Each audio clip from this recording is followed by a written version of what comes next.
KPK masih belum juga mengungkap tersangka kasus korupsi kuota haji 2024. Namun, kini dalam pendalaman rasuah korupsi haji 2024, KPK menduga aliran dana korupsi ini sudah mengalir kemana-mana, termasuk ke Dirjen PHU Kemenak Hilman Latif.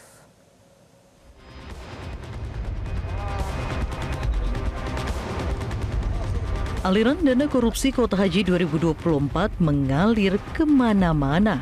Kini, KPK menduga aliran korupsi kuota haji 2024 itu sampai ke kantong Dirjen PHU Hilman Latif. PLT Deputi Penindakan dan Eksekusi KPK Asep Guntur memastikan penyidik menemukan adanya dugaan aliran uang ke Hilman Latif. Untuk Dirjen Penyelenggaraan Haji dan Umroh, yang memang jabatan itu menjadi jabatan sentral di dalam penyelenggaraan haji dan umroh ini. Ya, kami penyidik memiliki dugaan bahwa ada aliran uang ke Dirjen tersebut, sehingga itu yang menjadi lama. Kita berupaya untuk mendapatkan informasi dari yang bersangkutan.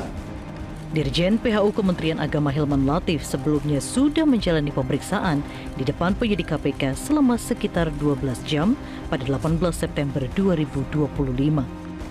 Pemeriksaan Hilman Latif dilakukan untuk melengkapi berkas tersangka kasus korupsi kuota haji 2024 yang belum juga diungkap KPK ke publik. Saat dikonfirmasi wartawan, Hilman mengaku dicecar seputar regulasi hingga proses penyelenggaraan haji. Anak buah Yakut Kolil Komas ini membantah jika dirinya mengembalikan uang. Selain itu, Hilman telah menjelaskan soal tahapan-tahapan proses ibadah haji ke penyidik. Apa aja, Pak? Bisa pendalaman regulasi yang ada dalam proses haji. Terus ditanya itu nggak sih, Pak, soal penentuan kuota haji itu atas ide siapa gitu-gitu, Pak? Yang kita pendalaman regulasi, tahapan dan lain-lain. Ya. Pak, itu Bapak udah dicegah, ada tanggapannya nggak, Pak? Bapak udah dicegah ke luar negeri. Pak, bener nggak? Bapak katanya udah ngebalikin uang, Pak, ke KPK. Ya. Enggak, Pak. KPK menduga kasus dugaan korupsi dalam penyelenggaraan dan pembagian kuota haji di Kementerian Agama merugikan negara kurang lebih 1 triliun rupiah. Dan penyidik kini mencari juru simpan uang korupsi dalam kasus tersebut. Pencarian juru simpan uang dalam kasus korupsi ini penting untuk penelusuran aliran dana, sehingga KPK bisa mengendus pihak-pihak penikmat uang korupsi. Kasus korupsi kuota haji ini bermula adanya pembagian kuota yang tidak sesuai dengan aturan yang berlaku.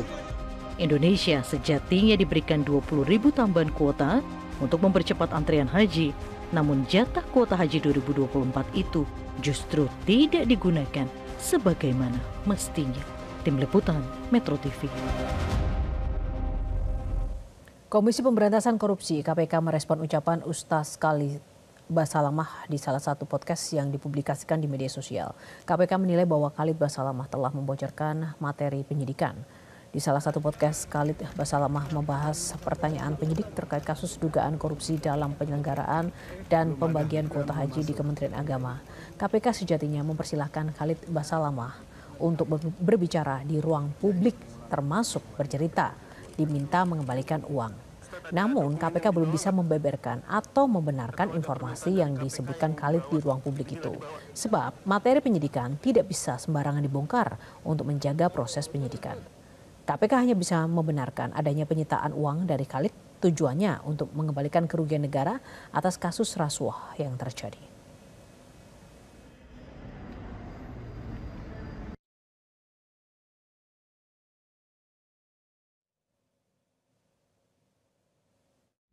Pertama adalah berangkat dari yang bersangkutan ya, menyampaikan di ruang publik. Artinya sebetulnya itu adalah materi penyidikan yang seharusnya akan secara detail ya, sehingga memang kami juga belum bisa menyampaikan ya terkait dengan detail jumlahnya, kemudian teknis pengembaliannya seperti apa, kemudian dari mana saja ya, apakah hanya dari saksi yang bersangkutan atau ada dari pihak-pihak lain. Nah, nanti pada waktunya kami tentu akan sampaikan. Dan untuk membahas kasus korupsi kuota haji 2024 yang kini terus didalami oleh KPK, kita akan membahasnya bersama peneliti Pukat UGM Zainur Rohman. Bang Zainur, selamat sore. Selamat sore, Mbak.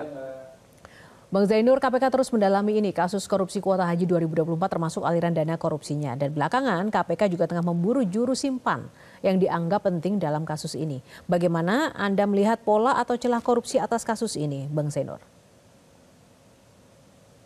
Ya Mbak, ini sepertinya memang sudah semakin terang menuju kepada modus jual beli kuota ya.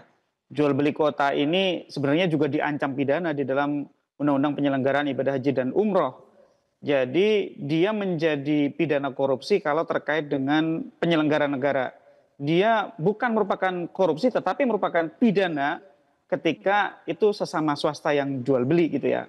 Nah sekarang KPK yang ditunggu oleh publik adalah menetapkan tersangka gitu ya. Sepertinya ini KPK cukup lama ya untuk menetapkan tersangka padahal sudah memeriksa sedemikian banyak saksi-saksi, sudah melakukan pencegahan bepergian ke luar negeri. Bahkan KPK sendiri sudah menyatakan di publik ada dugaan uang yang mengalir kepada penyelenggara-penyelenggara negara. Kalau KPK sudah menyampaikan kepada publik artinya KPK sudah berhasil ya mendapatkan alat-alat bukti yang menunjukkan aliran tersebut. Nah ini yang sekarang katanya sedang dicari oleh KPK adalah disimpan di mana dan melalui siapa aliran-aliran itu dilakukan.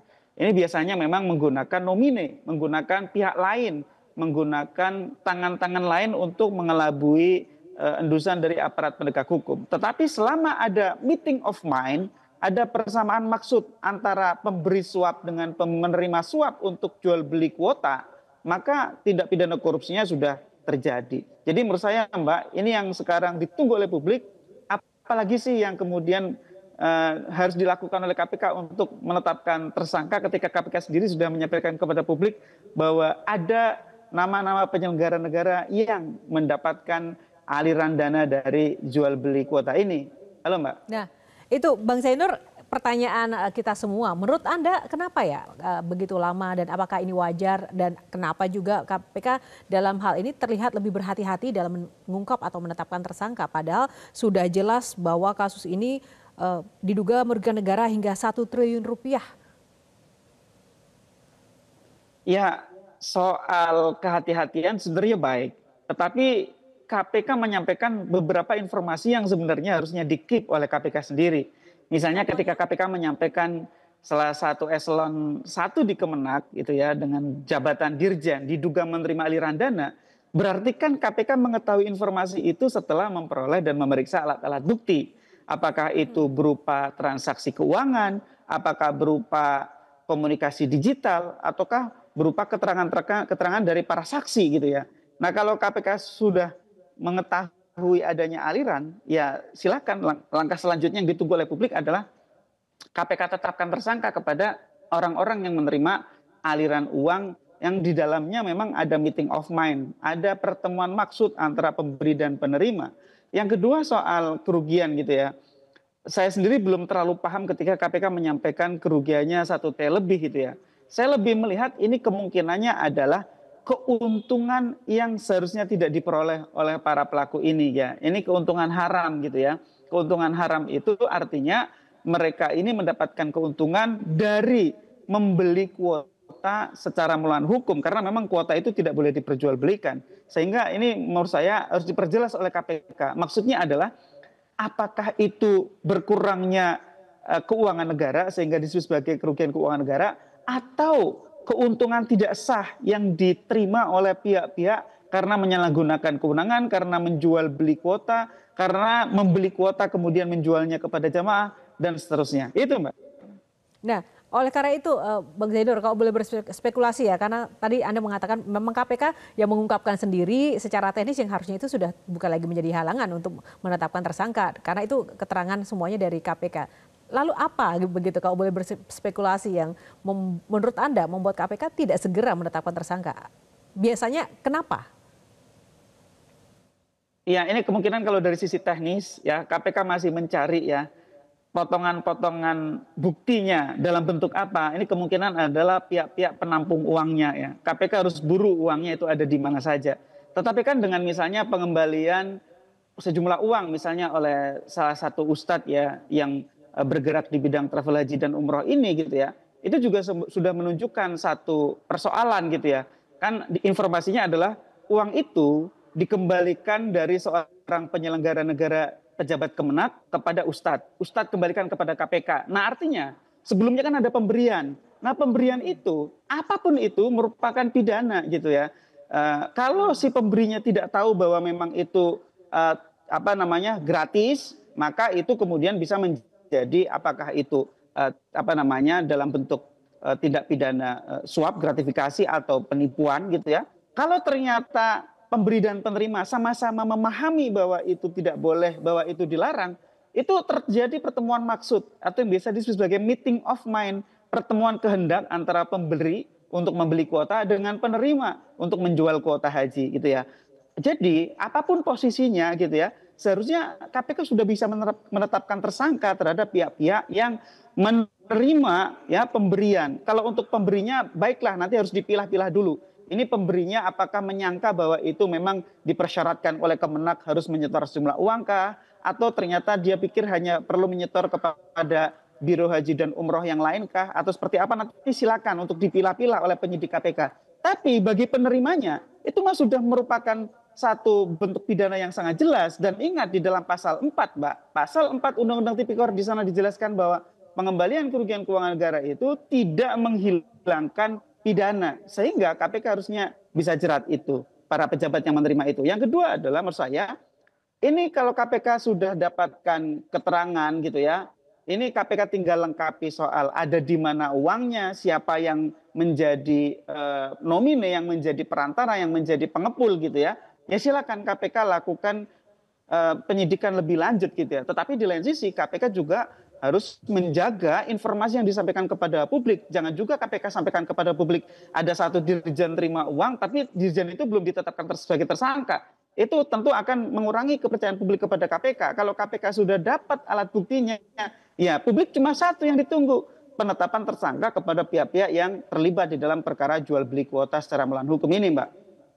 Ya, dan ini terkait dengan Ustadz Khalid Basalamah yang memang juga sudah mengembalikan uang diduga hasil dari pemerasan oleh oknum Kemenak. Nah, ini menurut Anda sejauh mana posisi atau peran dari Ustadz Basalamah ini bisa juga mempercepat, membantu pengungkapan tersangka atau mempercepat penetapan tersangka lainnya menurut Anda? Ya, ini kan perkara sudah sedemikian rupa menarik perhatian publik ya. Apalagi berkaitan dengan tokoh-tokoh agama, berkaitan dengan organisasi-organisasi gitu ya. Meskipun mereka semua sebenarnya adalah atas nama pribadi begitu ya. Tetapi kan ini tidak bisa lepas dari diskusi publik. Sehingga sekali lagi ini KPK harus gerak cepat. Ketika sudah memanggil saksi-saksi termasuk Ustadz Basalamah, seharusnya itu informasi yang bisa kemudian menambah ya amunisi penyidikan. Ketika Ustadz Khalid Basalamah misalnya memberikan keterangan, itu kan nanti bisa dirunut gitu ya. Ini uang sebelumnya diberikan kepada siapa dan siapa yang kemudian mengembalikan lagi gitu ya. Nah itu apakah pemerasan, apakah suap atau gratifikasi, nanti bisa dibedakan satu persatu Mbak. Kalau pemerasan itu paksaan, ya. Kalau gratifikasi pemberian tidak memiliki pamrih. Kalau suap itu ada pamrih, ada maksud ya, maksud untuk membeli, maksud untuk memperoleh kuota gitu ya, atau bisa juga penipuan ya, misalnya pejabat dari Kementerian Agama menipu kepada biro-biro haji dan umroh bahwa sebenarnya kan tidak ada biaya untuk visa itu, tapi ternyata kemudian menarik sejumlah dana dengan alasan itu diminta oleh kementerian secara resmi, maka itu masuk kepada penipuan dan itu pun merupakan tindak pidana korupsi. Penipuan sebagai modus, tetapi tindak pidana korupsinya apakah nanti pemerasan ataukah suap, antara dua itu gitu ya. Sehingga kalau menurut kami ini yang memang ditunggu oleh publik adalah KPK harus cepat. KPK sudah tidak bisa mundur lagi di perkara ini. Ini perkara sudah menimbulkan diskusi publik yang sangat panas gitu ya.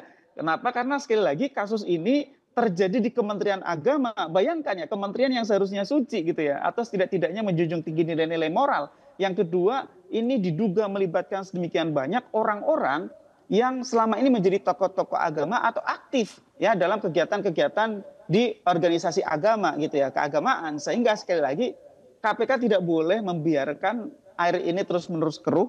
satu-satunya cara adalah segera menetapkan tersangka sejauh KPK punya alat buktinya, dan yang kedua menghadapkannya ke meja persidangan agar semuanya menjadi terang benderang, tidak ada lagi syakwa sangka, dan bagi siapapun yang terlibat harus diproses hukum. Dan KPK harus benar-benar adil, karena ini sepertinya juga ditunggu oleh publik, karena kalau kita lihat Mbak ya, organisasi keagamaan yang diduga menjadi tempat bernaung dari mereka-mereka ini kan hampir semua gitu ya, organisasi-organisasi besar gitu ya. Nah ini kan kemudian agar diskusi publik tidak kemudian mengarah kepada justru perpecahan, jangan sampai publik kemudian terjerumus kepada fitnah gitu ya, agar semuanya bisa terang benderang, satu-satunya cara KPK harus segera tetapkan tersangka dan bawa ke pengadilan.